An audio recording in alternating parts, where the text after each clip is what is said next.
రక్షకుడైన యేసుక్రీస్తు వారి ప్రశస్తమైన నామానికి మీ అందరికి వందనాలు, శుభాలు. అందరూ బాగున్నారమ్మా? దేవాదేవుడు మరొక నూతన దినం దయచేసిన దేవాదేవునికి వందనాలు చెల్లించుకుంటూ ఈ దినపు వాగ్దానం ధ్యానించుకుని ప్రార్థన చేసుకుని మన పనులు ప్రారంభించుకుందాం. ఈ దినపు వాగ్దానం, మనుష్యుడు ఏం విత్తును ఆ పంటనే కోయును. గల్తీ రాసిన పత్రిక 6:7 ఈ వాక్యం ఇవ్వండి. మనుషుడు ఏం విత్తునో ఆ పంటకు వస్తాం. మనం మంచి విస్తే మంచికి వస్తాం, చెడ్డ విస్తే చెడ్డకు వస్తాం. అందుకే మనం మంచి ఫలాలు విత్తబడి మంచి ఫలాలు కోసుకుంటాం, చెడ్డ విత్తే చెడ్డది కోసుకుంటాం. కాబట్టి మనుషుడా ఏమి విత్తుతున్నావో, నువ్వు మంచి ఎలా ఉన్నావో, నీ జీవితం ఎలాగుందో, నీ మాటలు ఎలాగున్నాయో, నీ తలంపులు ఎలాగున్నాయో, నీ ఆలోచనలు అయ్యే కోస్తావు. మంచి తలంపులు మంచి మంచి ఫలాలకు వస్తావు, చెడ్డ తలంపులకు వస్తావు అంటున్నాడు దేవుడు. అంటే మన పంట మంచి పంటగా ఉండాలి, ఫలించే పంట, దేవుని ఎందుకు ఫలించాలి. అందుకే దేవుడు అంటున్నాడు, నువ్వు మంచి విత్తనంగా ఉండు, మంచి ఫలాలు పొందుకుంటావు అంటున్నాడు. కాబట్టి దినాన్న ఈ వాగ్దానం సహోదరుడా సహోదరి, దేవుడి దగ్గర మనం చూడండి. ఇక్కడ భక్తుని యోబు అంటున్నాడు, యోబు గ్రంథము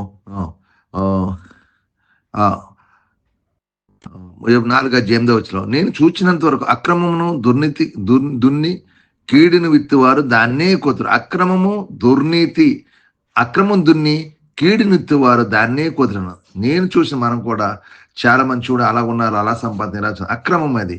కానీ ఏం కోస్తారంట, కీడుని కోస్తారంట. దాన్ని లాస్ట్కి ఏంటో కీడుని విత్తరు, మంచిని విత్తువారు మంచికి వస్తారు. నువ్వు మంచి ఫలాలు విత్తి మంచి పంట కోసి దేవుని యందు ఆనందించే కృప దేవాదేవి అందరికీ దయచేయను గాక. ఈ వాగ్దానం సహోదరుడా సహోదరి, ఈ దినం నుంచి మంచి విత్తనం విత్తుదాం, మంచి ఫలాలు కోసుకునే కృప దేవుడు మనకు దయచేయను గాక.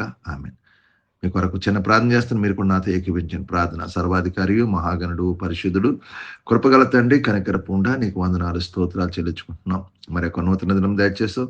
ఈ దినమంతా అయ్యా మేము చేస్తున్న మా చేతి పనులు మమ్మల్ని దీవించి మా యజమానుల ద్వారా తోటి పని వారి ద్వారా ఏ కీడు జరగకుండా అందరూ సమాధానం పరచండి. ఎటువంటి పని భారం ఒత్తిడి లేక సహాయం చేయండి. బలహీన బట్టి ముట్టండి, స్వస్థపరచండి. హాస్పిటల్ ఐసీలను బట్టి ముట్టండి, స్వస్థపరచండి. కుటుంబ సంస్థలపై విడుదల చేసి అప్పులు బంధకు నడిపించండి. తాగుడు పెక్కడని వ్యసనాలు దూరపరిచి ప్రభావ కృప చూపించి ఏదైనా పుట్టినరోజు పెళ్లి రోజు జరుపుకున్న బిడ్డలు దీవించి ఆశ్రయించి కృప చూపించి ప్రభావ నీకు వందనాలు. ఎవరైతే తండ్రి నాయన సమస్యలతోనో సమస్యలను దూరపరిచి శాంతి సమాధానం దయచేసి ప్రభావ మంచి ఫలాలు కోసే కృప ప్రతి బిడ్డకి దయచేయమని, మీకే మహిమ ఘనత ప్రభావం పొందుకోమని యేసు పరిశుద్ధ అడుగుతున్నాను తండ్రి. ఆమేన్. అందరికి వందనాలు. దేవుడు దీవించును గాక. ఆమేన్. ప్రభు నామంలో ఈ వీడియో వీక్షించిన ప్రతి ఒక్కరికి జీసస్ స్వస్థత ప్రార్థనా మందిరం వారి ప్రత్యేక వందనాలు తెలియజేసుకుంటున్నాము. మరి ఇంకెన్నో సందేశాలు, వీడియోలు, సంఘ కార్యక్రమాలు మీకు అందుబాటులోకి రావడానికి పక్కనే ఉన్న సబ్స్క్రైబ్ బటన్ని ప్రెస్ చేసి బెల్ ఐకాన్ని కూడా ప్రెస్ చేయాల్సిందిగా కోరుకుంటున్నామండి.